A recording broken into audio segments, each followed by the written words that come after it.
तो जब तक भगवान का भजन नहीं होगा, अध्यात्म से नहीं जुड़ोगे, तब तक सुख और शांति का अनुभव नहीं हो सकता। कुछ भी कर लो। जहाँ आप बैठे, यहाँ एक वयोवृद्ध आकर बैठे थे और उन्होंने कहा मुझे कई मेडल प्राप्त थे भारत सरकार से और खूब वैभव है, लेकिन मैं डर रहा हूँ कि अब मैं मरूंगा सब छूट जाएगा, इसका कोई उपाय है? हम कहा इसका उपाय जो था उसको तो खो दिया, जीवन तो खो दिया, ये जीवन भगवान के लिए मिला था। अब जो जो कुछ सब है वो मेडल अलमारी में रखे रह जाएंगे, बैंक बैलेंस बैंक में रखा रह जाएगा, परिवार और घर द्वार यही रह जाएगा, शरीर तुम्हारा जला दिया जाएगा या गाड़ दिया जाएगा, मरना तो पड़ेगा ही। आप जितनी श्वासें बची राधा राधा कह लो, अगर सुख चाहते हो, सुख और शांति अच्छा अपने को पता नहीं है कि हम 70 वर्ष के होके ही मरेंगे कि 80 वर्ष के होके मरेंगे। 8 मिनट में मर सकते हैं, बैठे बैठे मर सकते हैं, जरा सा दिल फेल हुआ और आदमी मर गया। इसलिए हमें लगता है कि हमें भय युक्त होकर भगवान की शरण में जाना चाहिए। भय मुक्त होने के लिए भय युक्त होकर, कोई नहीं है जो हमारी रक्षा कर सके, मृत्यु से कोई रक्षा नहीं कर सकता। फिर जब मृत्यु सब कुछ हरण कर लेगी तो हमारे पास रहा क्या? विवेक से देखो, भजन किया नहीं, अब हम परलोक में जाके क्या करेंगे? हमारे पास वो खर्चा नहीं है। जो धन परलोक में लगता है वो भगवान का नाम, वो तुमने लिया नहीं, तो फिर हम पिटाई करेंगे और नरक रूपी जेल में डाल देंगे, नाना प्रकार के दुख भोगना पड़ेगा। इसलिए सुख और शांति भगवान के साक्षात्कार में है, और भगवान का साक्षात्कार पापाचरण छोड़कर खूब जो भजन करता है उसको प्राप्त होता है। जी। राज कीर्ति जी, इंदौर। राधे राधे महाराज जी। गुरु जी, विपरीत से विपरीत परिस्थिति में ईश्वर की कृपा कैसे अनुभव होती है और करें? जब भजन किया जाता है, जब ईश्वर से अपनापन करके और खूब भजन किया जाता है तो हृदय इतना आनंदित रहता है। भगवान के नाम में, भगवान के धाम में, भगवान के रूप में, भगवान की लीला में वो सामर्थ्य है कि हम विपरीत से विपरीत परिस्थिति में भी आनंदित रह सकते हैं। तो हमारा कर्तव्य है कि हम नाम जप करें, शास्त्र स्वाध्याय करें, सत्संग सुने और गंदे आचरण ना करें। जो हमें पता है कि ये पाप है, ये गंदा आचरण, वो ना करें, तो हमारा हृदय आनंदित हो जाएगा। और जब हृदय आनंदित रहता है तो परिस्थिति जितनी भी आती है दुख की, वो सब बाहर आती है। ये शरीर भी बाहर है। अगर हम मन आनंदित है तो शरीर दुखी है तो चलेगा, अगर शरीर स्वस्थ है और मन डिस्टर्ब है तो वो डिप्रेशन में चला जाएगा, वो परेशान हो जाएगा। इसलिए भगवान का नाम जप ही, भगवान का सुमिरन ही हमें भारी से भारी विपत्ति से बचाता है। जैसे प्रहलाद जी, कबीरदास जी, बड़े बड़े संत हुए जिनको विपरीत परिस्थितियां मिली। आग का ऐसे पूरा ज्वाला लगाकर प्रहलाद जी को बैठा दिया गया था, लेकिन एक रोम भी नहीं जला, क्योंकि राम राम राम राम जप रहे थे, हरि हरि हरि जप रहे थे।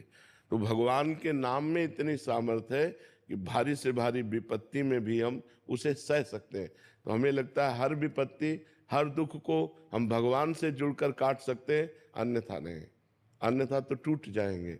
इंसान का भरोसा इंसान बाहरी है, अंदर से हमें ठीक होना चाहिए, और अंदर हमें स्वस्थ कर सकते हैं भगवान।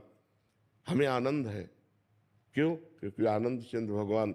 अभी तो जैसे आपसे बात कर रहे हैं तो हम बाहर बात कर रहे हैं, और जब हम अंदर हो गए तब शरीर का भाना ही खत्म कि शरीर की किडनी फेल है, शरीर बस।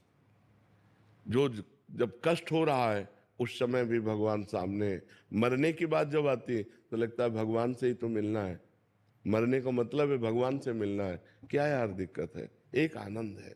तो भारी से भारी विपत्ति में भी तभी हम आनंदित रह सकते हैं जब हमारा चित्त भगवान से जुड़ा हो। यदि भगवान से नहीं जुड़ा तो फिर तो डूब जाओगे। ऐसे ऐसे दुख हैं, ऐसी ऐसी विपत्ति है कि उसी में हो जाएगा कि अब जीना क्या, ऐसी परिस्थिति आ जाती है।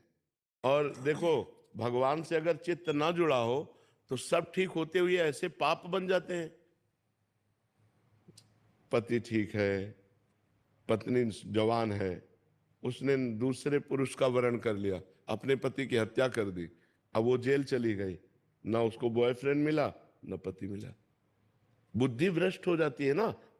हमारी जब बुद्धि भगवान से नहीं जुड़ी होती तो ऐसे कर्म करवा देती है कि हमारी दुर्गति हो जाती है। इसलिए हमारी बुद्धि शुद्ध रहे, हमारे अच्छे आचरण रहे, हमें बड़े से बड़े दुख में लड़ना सीखें, उसके लिए हमें भगवान से जुड़ना अत्यंत आवश्यक है। हम भगवान का नाम जप करें। गुणवंत जी अहमदाबाद से। राधे राधे। राधे राधे महाराज जी। महाराज जी, प्रारब्ध पहले या पुरुषार्थ? प्रारब्ध से शरीर रचना हुई है और शरीर से पुरुषार्थ होता है, तो पहले प्रारब्ध पीछे का।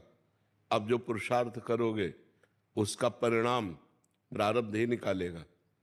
आप कितना भी प्रयत्न कर लो, आपका बुरा प्रारब्ध है तो आपको असफलता ही मिलेगी। कितना भी प्रयास करो, और कितने ऐसे हैं कि बिना प्रयास के सफलता को प्राप्त होते चले जाते हैं, तो उनका पीछे से प्रारब्ध लगा हुआ है।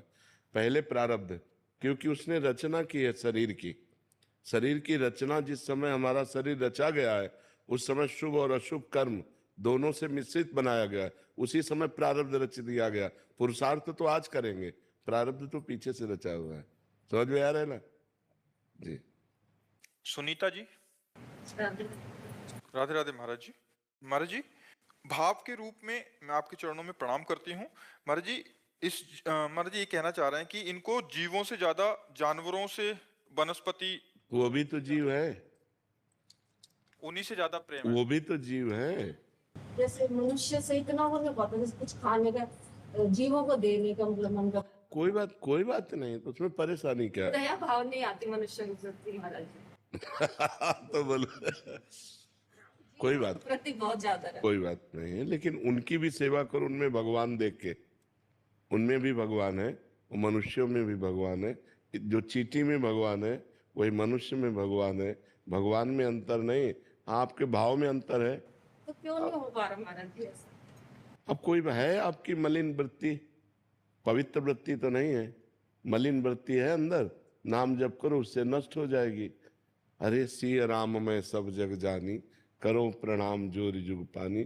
जितनी माताएं बहनें सब सिया रूप हैं, जितने पुरुष है सब राम रूप हैं। क्या परिवर्तन? अब इनसे द्रोह करो और चींटी को दाना चुनाओ, तो हमें लगता है कि बात तो बनेगी नहीं। महाराज जी, जैसे पेड़ पौधे गमले में उगे हैं, तो जैसे घास फूस होती है, उसको उखाड़ने में भी इतना दिल दुखता है कि उसको उखाड़ने का मन नहीं करता। अगर शरीर में फोड़ा हो जाए तो उसको काटने में दुख होगा कि अच्छा लगेगा? तो फिर अगर तुलसी जी हैं और 10 घास है, अगर हम घास निकाल देंगे तो तुलसी जी पुष्ट हो जाएंगी, तुलसी जी विकसित हो जाएंगी। ये बुद्धि की मलिनता है, कोई खास बात थोड़ी है। ये बुद्धि की मलिनता, हम इसे दया नहीं कह सकते, ये कोई खास बात थोड़ी है। कैंसर हो गया तो उसको पोषित करेंगे क्या? हाथ कटवा देंगे पूरे शरीर की रक्षा के लिए? तो ऐसे ही है, जो तृण है, जो घास है, वो उस जो हम पौधा मूल लगाया है उसकी शक्ति को शोषण करके उसको कमजोर करेगा, इसलिए घास हटा देते हैं किसान लोग। तो उस बात को विवेक से समझने की जरूरत है। अभी कोई विवेक थोड़ी विकसित। भजन करो, नाम जप करो, खूब नाम जप करो, पशुओं की सेवा करो, वनस्पति की सेवा करो, लेकिन उनमें भगवान देखकर सेवा करो कि भगवान विराजमान है, इसीलिए हरा भरा है। भगवान हट जाए तो अभी सूख जाएगा। ऐसे अब जड़ से ज्यादा तो चैतन्य मनुष्य शरीर में भगवान इसी है। तरह के वीडियो देखने के आप लिए कहते हो चैनल को मनुष्यों लाइक पे एंड हमारी सब्सक्राइब श्रद्धा करें। नहीं। आपकी अपने पति पे श्रद्धा है? महाराज जी, जैसे बुजुर्ग जन है, उनको देख के दया आएगी। जैसे कोई बीमार हो, उसके प्रति नहीं, अगर जीव की आपका पुत्र है, जवान है कि बूढ़ा, जवान, तो आपको प्यार आता है कि नहीं? फिर अपने पुत्र जैसे सब पुत्रों को क्यों नहीं देखते? देखो, चराचर जगत में जब तक समान भाव नहीं आएगा तब तक बुद्धि पवित्र नहीं मानी जाती। जैसे मेरा पुत्र, हम खवा पिया रहे हैं, जैसे आप कहते हो मनुष्यों को खवाने में सुख नहीं मिलता, तो अपने बेटे को पवाने में सुख मिलता है, अपने पति को पवाने में सुख मिलता है, अपने सास ससुर को पवाने में सुख मिलता है। बस 3 प्रकार के ऐसे भाव रख लो। जैसे हम अपने पति को प्राणेश्वर मान करके पूजा करते हैं, तो ऐसे बहुत सी स्त्रियां अपने पतियों को प्राणेश्वर मानकर पूजा करती हैं। सब में वही भगवान विराजमान है। जो हमारे बड़े हैं वो हमारे पिता तुल्य हैं, जो बराबर हैं वो हमारे भाई तुल्य हैं, जो हमारे छोटे हैं वो हमारे पुत्र तुल्य हैं। हमें कोई परेशानी नहीं, सब में भगवान का हम भाव करते हैं। पवित्र भाव करना है, किसी में भी भेद नहीं रखना, कुत्ते में भी भेद नहीं रखना, सुअर में भी भेद नहीं रखना, सब में भगवान विराजमान है। नो, गीता जी में एक श्लोक है, विद्या विनय संपन्ने ब्राह्मणे गविहस्तनी सुनी चय सुपाके चा पंडिता समदर्शिना। जो विद्या विनय संपन्न ब्राह्मण में, गाय में, कुत्ते में, चांडाल में, हाथी में एक ही परमात्मा को देखता है, वही असली में पंडित है, वही ज्ञानी है, वही सही देखता है। जो कुत्ते में, गाय में, हाथी में, चांडाल में और मनुष्य में, सब में एक ही परमात्मा को देखता है। तो और थोड़ा भाव पवित्र करो। जैसे उनमें कोई घाव वगैरह कुछ भी हो जाए दुखी, तो महाराज जी अंतरात्मा रोती है। बिल्कुल हाँ, मनुष्य तो अपनी दवा करा सकता है, पशु दवा नहीं करा सकता। सबको चाहिए, अगर आप जैसे पशुओं का प्रेम सबके हृदय में हो जाए तो बहुत अच्छी बात, फिर मांस खाना बंद कर देंगे, क्योंकि लोग पशुओं की हत्या करके ही तो मांस खाते हैं। जैसे मुर्गा है वो अपनी जान बचाना चाहता है, बकरा है वो भी अपनी जान बचाना चाहता है, गाय भैंस पशु पक्षी सब, लेकिन मनुष्य इतना राक्षस हो रहा है, सबको काट काट करके खा रहा है। तो दया भाव तो पशु पक्षियों के प्रति भी होना चाहिए, पर मनुष्य के प्रति विशेष आदर, क्योंकि भगवान की सृष्टि का सबसे श्रेष्ठ रचना मनुष्य है। 84 लाख योनियों में आखिरी रचना है ये मनुष्य शरीर, जिससे भगवत प्राप्ति होती है, और किसी योनि से भगवत प्राप्ति नहीं हो सकती। इसमें हम भजन करके तपस्या करके भगवान को प्राप्त कर सकते हैं, और किसी योनि में ऐसी सामर्थ्य नहीं है। उपासना जी हरियाणा से। बाबा ये दुनिया बहुत रुलाती है, दिल भी बहुत दुखाती है, पर आपके आने से जैसे मुझे सब मिल गया हो। अब मुझे किसी का डर नहीं है, अब तो मुझे जिंदगी से भी डर नहीं लगता। मुझे पता है कि गुरुदेव सब संभाल लेंगे। महाराज जी अब नाम जप जो करते हैं, मैं जाप करते समय रोती हूँ, राधा रानी और कान्हा से सामने बैठ के रोती हूँ कि अपनी तकलीफ मतलब उनको बताती हूँ, फिर सहन करने का भी प्रयास करती हूँ, पर रोना कंट्रोल नहीं। वैसे कोई तकलीफ नहीं है, हमारे द्वारा किए हुए कर्म हमको भोगने पड़ रहे हैं, आनंद पूर्वक भोगना चाहिए। अगर चित्त को भगवान से जोड़ दो, हम बार बार अपना उदाहरण इसलिए देते हैं कि हम कहाँ खोजने जाएं किसी का उदाहरण, हम अपना उदाहरण देते हैं। यदि नाम जप करो, भगवान से अपना चित्त जोड़ो, तो ये रोने धोने की जरूरत नहीं। हमने पाप कर्म किया है, उसका हमें दंड मिल रहा है, तो हम भगवान का नाम जप करते हुए उनके सहारे भोग लेते हैं। आगे भगवान कृपा करेंगे, क्योंकि नाम जप कर रहे हैं तो सारे पीछे के पाप नष्ट होंगे, और जिस दिन आनंद मंगल आया उसी दिन से हम परम सुखी हो जाएंगे। तो हमें धैर्य रखना चाहिए।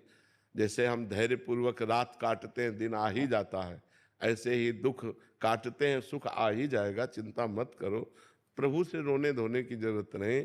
अगर प्रभु से मांगो तो एक बात मांगो कि आपको कभी भूलूं नहीं, आपका नाम कभी न छूटे, हमसे कभी पाप न हो, हमसे किसी को दुख न हो। भगवान मुझे ऐसा ज्ञान दो जिससे किसी को दुख न दूं, हम सबको सुख प्रदान करें, हम नाम जप करें, परोपकार करें, बस यही मांगो। अपने दुख की निवृत्ति मत मांगो। हमारा दुख तो हमारे कर्म के अनुसार भगवा के हट ही जाएगा, उसको मांगने की जरूरत क्या है। मधु जी गुरुग्राम से। श्री हरिवंश महाराज जी जैसे एक बिलोटे के प्राणों का पोषण और रक्षा उसकी माँ बिल्ली ही करती है, उसी प्रकार है गुरुदेव स्वरूप लाडली जी, आपने ही कृपा करके हाथ थाम लिया, नहीं तो नरक में अपनी सीट पक्की करा चुके थे। महाराज जी इनका कहना है कि आपके इसी मुख से सुना है कि सहचरी भाव या किसी भी भाव प्रधान उपासना का मूल तत्सुख भाव है, परंतु हम अधम जीव तो आपकी प्राप्ति भी स्वसुख से प्राप्त मतलब प्रेरित होके कर रहे हैं कि हम निकुंज जाएंगे, अमुक सुख मिलेगा, दुख का लेश तक नहीं रहेगा। तो देखो, महाराज जी ऐसे में तत्सुख और स्वसुख का अंतर समझो। किसका प्रश्न है? तत्सुख और स्वसुख का अंतर यह है, जो देह को लेकर के सुख मांगा जाता है वो स्वसुख है, और जो स्वरूप को लेकर मांगा जाता है वो तत्सुख है। ये देह वाला सुख तो है नहीं।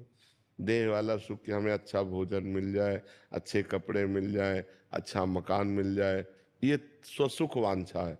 लेकिन मुझे भगवान मिल जाए, मैं निरंतर भगवान के चिंतन में रहूं, मैं भगवान की सेवा में रहूं, भगवान की लीला कथा सुनूं, भगवान के भक्तों का संग करूं, ये तत्सुख माना जाएगा, ये स्वसुख नहीं माना जाएगा। समझ रहे ना? हाँ। रुद्रेश मिश्र जी अयोध्या जी से। श्री हरिवंश महाराज जी सबसे बड़ी पूजा क्या है? क्या सत्य ही सबसे बड़ी पूजा है? नाम जप, नाम जप सबसे बड़ी पूजा है। सत्य तो है, तो विराजमान है, सबके हृदय में विराजमान है। क्या दुख जा रहा है क्या? सत्य स्वरूप परमात्मा सबके हृदय में विराजमान है, क्या दुख जा रहा है क्या? सत्य तो है, पर क्या सब सुखी हो रहे? क्या नहीं हो रहे? सत्य का चिंतन करना, सत्य का स्मरण करना, ये सबसे बड़ी पूजा है। अगर स्मरण नहीं है, सत्य है गीता जी, भगवान की वाणी है ना, तो अर्जुन जी को मिला क्या? नष्टो मोहा स्मृति लब्धा तत्प्रसादान मयाच्युता, मोह का नाश होकर स्मृति प्राप्त होना सबसे बड़ी पूजा है। यस्य स्मरण मात्रेण जन्म संसार बंधनात् विमुच्यते नमस्तस्मै विष्णुवे प्रविष्णुवे। भगवान का स्मरण, अगर भगवान का नाम जप नहीं तो सत्य तो है, पर उसके होते हुए सब दुर्गति को प्राप्त हो रहे हैं, सब दुखी हो रहे हैं, सब परेशान हो रहे हैं, सब भागे घूम रहे हैं। सत्य का चिंतन, सत्य का स्मरण, सत्यमयी स्थिति, तब जाकर के हमें शांति प्राप्त होगी। केवल सत्य है इस बात से बात थोड़ी बनेगी। सत्य का चिंतन कितना हो रहा है, असत संसार का चिंतन कितना हो रहा है, और सत्य भगवान का चिंतन कितना हो रहा है। अगर भगवान का चिंतन हो रहा है तो शांति, सुख, आनंद, परम पद, और अगर संसार का चिंतन हो रहा है तो अशांति, दुख, चिंता, शोक, भय, नरक, ये है। सत्य तो है ही, पर सत्य का चिंतन कितना हो रहा है, खास बात। आपका प्रश्न है, बात समझ में आ रही है आपकी? हाँ, जब नाम चिंतन करोगे, भगवान का भजन करोगे, तभी उस सच्चिदानंद में भगवान का आनंद प्राप्त करोगे। नहीं तो सत्य तो है, तुम्हारे अंदर भी है, सबके अंदर है, लेकिन खूब पापाचरण हो रहा है, खूब गंदा आचरण हो रहा है, खूब गंदा दिमाग हो रहा है, तो फायदा क्या? हमारा दिमाग शुद्ध हो जाए, हमारा दिमाग सत्य में स्थित हो जाए, उसके लिए हमें भजन चाहिए। सत्य के राह पे चलना। हाँ, सत्य की राह पे चलना, ये परम सत्य है। हाँ, सत्य की राह पर चलना, ये बात नहीं। जैसे केवल सत्य, तो सत्य तो है, पर उसका चिंतन नहीं है, उस पर हम चले नहीं, उसका अमल नहीं किया, तो फायदा क्या हुआ? वो तो है ही, सबके हृदय में है जी। इसी तरह के वीडियो देखने के लिए चैनल को लाइक एंड सब्सक्राइब करें।